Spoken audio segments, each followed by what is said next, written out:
ये कब स्थापित कर दी है? 1946 में और 1951। हमारी मुहिम और हमारी पहल जारी रहनी चाहिए थी, जिस पर काम होना था वो नहीं हुआ। लेकिन आज आपका आंदोलन, आज नहीं, आप कई भारतीय सेना में रहते हुए भी आपने लेखन कार्य जारी रखा। और लेखन कार्य के साथ साथ समाज को जगाने और जागृत करने का काम करते हैं। हमारे बीच में आए हैं राजीव प्रताप गढ़ी। राजीव प्रताप गढ़ी हैं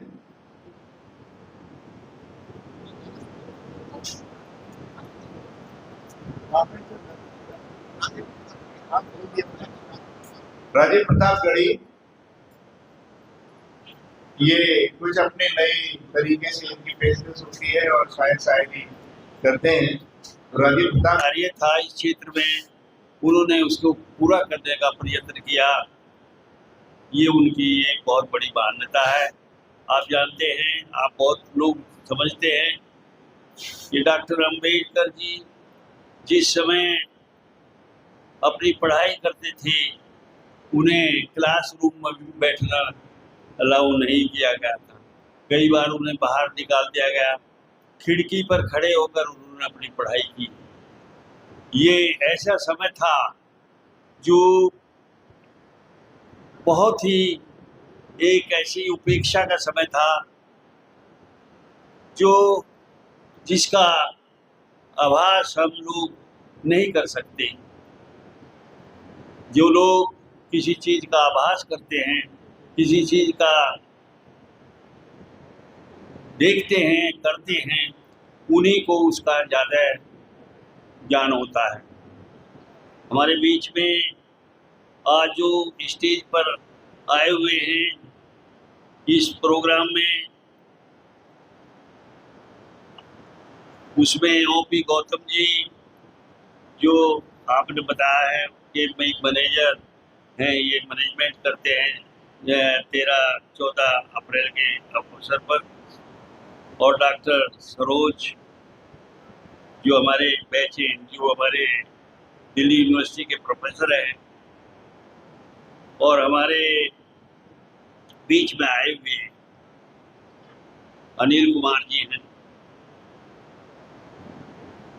हमारे बीच में आए हुए ये अपने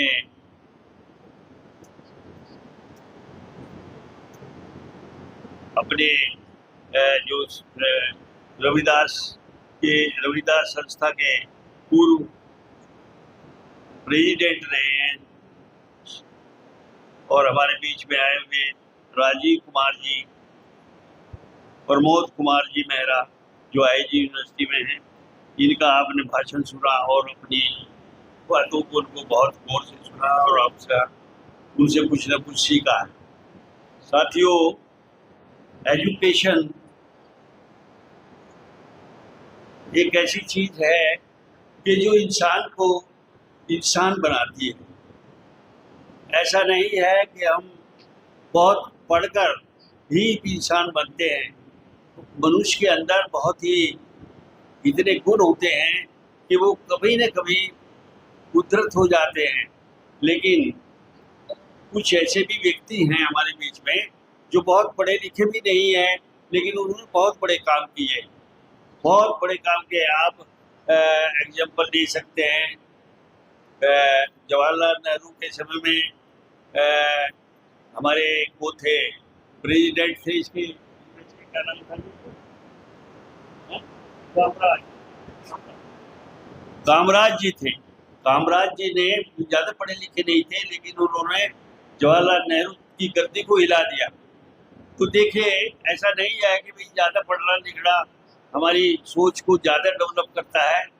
हमारी सोच जो है वो अलग से है, और पढ़ाई लिखाई का क्षेत्र अलग है। हमने ऐसे देखा कि बहुत ही लोग डॉक्टर हैं, पीएचडी हैं, डीलिट हैं, और कई कई सब्जेक्ट में उन्होंने पीएचडी भी कर लिया है, लेकिन उनकी सोच जो है हमने ज़्यादा देख पाए हैं और सोच पाए हैं कि उनकी सोच इतनी सीमित है कि उस पर आप उसको सोच नहीं सकते कि भाई इतना पढ़ा लिखा है आदमी होगा।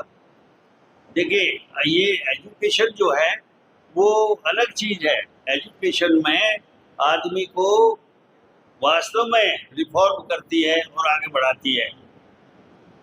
हमने ज़्यादातर देखा है दिल्ली में लगभग हमारे यहाँ कई संस्थाएं काम करती हैं, जैसे भारतीय बौद्ध महासभा है, समता सैनिक दल है, और बुद्धिस्ट सोसाइटी ऑफ इंडिया है। कई ऐसी संस्थाएं हैं जो हमारे समाज को आगे बढ़ाने में अपना योगदान दे रही हैं। लेकिन आज तक हमने देखा है, देखिए बाबा साहब ने कहा था कि इंस्टीट्यूशन से आपका एजुकेशन जो इंस्टीट्यूशन है उससे आप आगे बढ़ सकते हैं और अपने समाज को ज़्यादा सुधार सकते हैं। लेकिन इन संस्थाओं के बारे में आपने देखा है कि वो 40-50 साल से आपके बीच में काम कर रहे हैं, कोई संस्था को उन्होंने डेवलप नहीं की है एजुकेशन की। कोई देखा है आपने, कोई सुनी उनकी बात?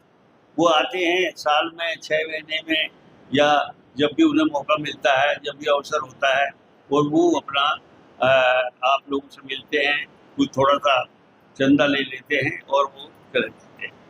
तो साथियों, हर आदमी को ये सोचना चाहिए कि हमें एजुकेशन में यदि कोई ये देखिए ये थोरिटिकल है जो हम यहाँ बैठे हैं कह रहे हैं हमें एजुकेटेड होना चाहिए, हमें एजुकेशन में ज़्यादा बढ़ना चाहिए। प्रैक्टिकल इसका कुछ नहीं है। प्रैक्टिकल में आप ये बताइए, जितने यहाँ लोग बैठे हैं कितने लोगों की संस्थाएं चल रही हैं एजुकेशन की, बताइए कोई भी। दिल्ली में हमने ये देखा है कि दिल्ली में एजुकेशन की जो संस्थाएं हैं, जो उन्होंने अपनी संस्थाएं खोली हैं या कोई भी इंस्टीट्यूशन खोला है, तो वो एक प्रैक्टिकल काम है, थ्योरेटिकल नहीं है।